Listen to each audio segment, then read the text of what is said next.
spent a decade on the streets covering some of the worst humanity has to offer, whether it be war, slavery, drug trafficking. And I realized after a certain amount of time that I was just covering the symptoms of the greater problem, which is our collective madness. And we really need healing on the individual level before anything's going to change when it comes to all the destruction we're seeing in this world. So I decided really, from now on for the rest of my career, I'm going to really attack the core, which is this collective insanity and collective need for healing, whether that be physical healing or healing when it comes to mental health disorders. There's a lot of talk nowadays about the psychotherapeutic use of psychedelics. We're kind of going through a psychedelic renaissance. It's been a while since the 1960s. These substances have been repressed, but mankind has been using and experimenting with entheogenic or God-facilitating substances for millennia. So we've got this coming out, and we've looked at other social change movements like gay marriage and gay rights, and it comes from people coming out, because there are loads of smart people that do psychedelics or talented or emotionally wise, and they just keep it quiet, so people don't really know who in society has had these influences. And they don't have to keep it quiet either. You could tell people that you went out and drank whiskey until your feet went numb and you shit your pants and no one cares. But if you tell people that you got together with some friends and you took a naturally occurring psychedelic drug and you explored your consciousness and you're so much happier now and you feel better about life and you're more optimistic, if you do that, you're some fucking wacky hippie druggie. But the truth is that a lot of these psychedelic drugs are actually medicines in natural cultures, and they've been using them to purge trauma. And a lot of these natural cultures who use psychedelics don't know what anxiety and depression are. They don't have words for those because it doesn't exist in their culture because they've been using these medicines for so long. And I really think it's one of the greatest human rights tragedies of this century that the general population does not have access to these life-saving medications. We have to start somewhere, and I think the best way to start is to start educating people, especially through these anecdotes, miraculous anecdotes of people who've been cured. A lot of these natural cultures who use psychedelics don't know what anxiety and depression are. They don't have words for those because it doesn't exist in their culture. I think about my time with LSD, and I think it does open a door. It opens a new way of seeing the world.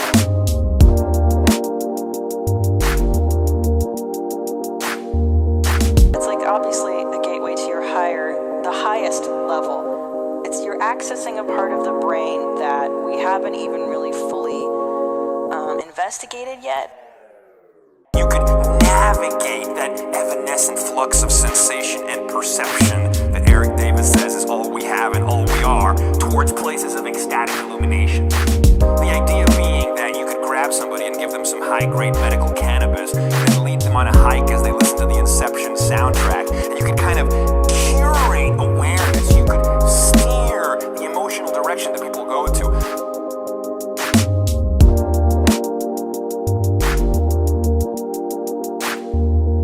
All this stuff leads you to God, right? LSD should lead you to God. That's one way of doing this, and that's the way mystics have done it since the ages. That's the way Hindus, Buddhism, this is the God consciousness, right?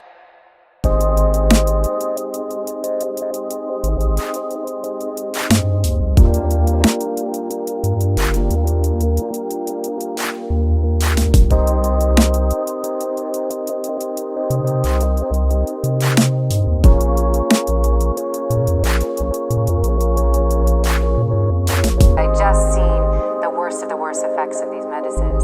And so I knew there had to be another way, and I started researching these natural medicines, and that's when a friend of mine introduced me to ayahuasca, and I started reading the research, and I just had to clean my jaw up off the floor. It's like this medicine that's not being allowed to be administered here in the US has profound effects. We've got this coming out, and we've looked at other social change movements like gay marriage and gay rights, and it comes from people coming out.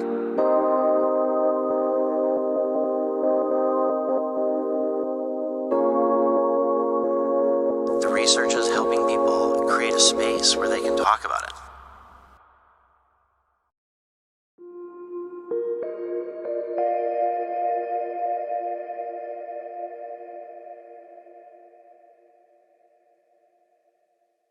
We see with the eyes, but we see with the brain as well. And seeing with the brain is often called imagination.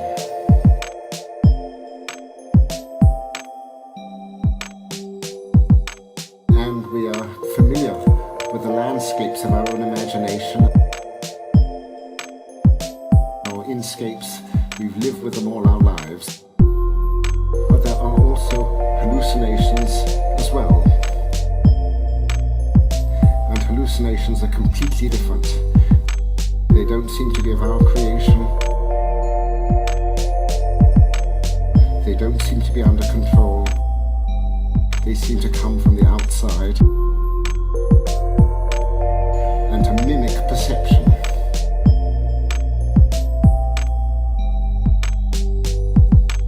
I wonder what you would do if you had the power to dream at night any dream you wanted to dream. And you would, of course, be able to alter your time sense.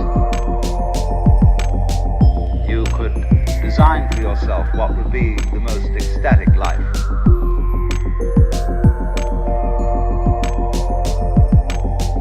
Like children who dare each other on things, how far out could you get? What dimension of being lost, of abandonment of your power, what dimension of that could you stand?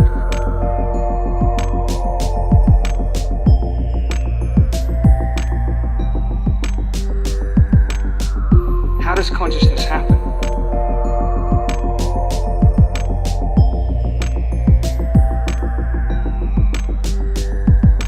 Somehow, within each of our brains, the combined activity of many billions of neurons, each one a tiny biological machine, is generating a conscious experience. And not just any conscious experience, your conscious experience right here and right now. How does this happen? Well, answering this question is so important because consciousness for each of us is all there is.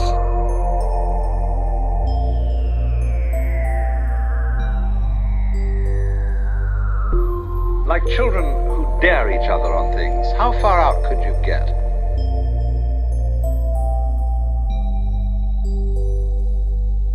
How does consciousness happen? We see with the eyes, but we see with the brain as well.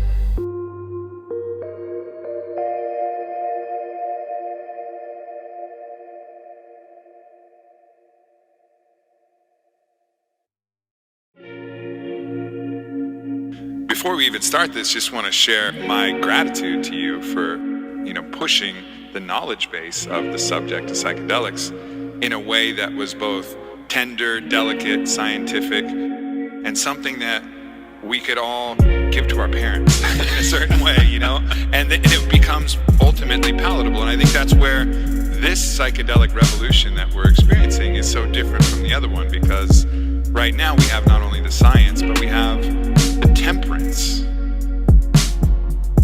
to really make this thing last and be significant. So I just want to recognize your parents know what psychedelics are now, and many of them have experience. Yeah, and this changes things too. I mean, the environment in the 60s when psychedelics first came to public attention was that it was a rite of passage created by young people that older people didn't know anything about and were very threatened by.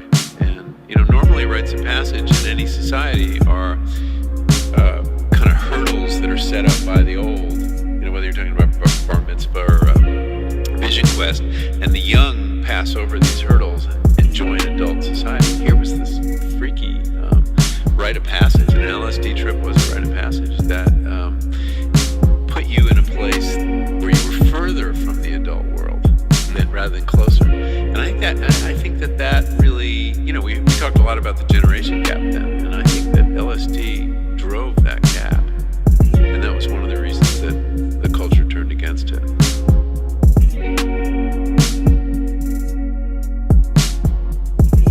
I think rites of passage are one of the fundamental missing pieces in Western culture, right? Those things that are hard enough that you actually get to learn something about yourself. And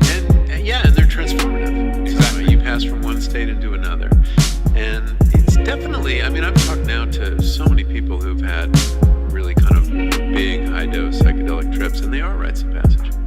They're conversion stories for the most part. I was this way, and then I became this way.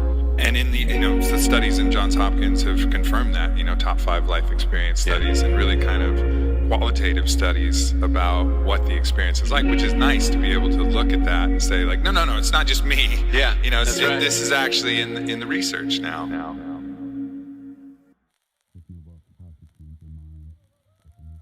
Psychedelics teaches us about consciousness, dying, addiction, depression, and transcendence.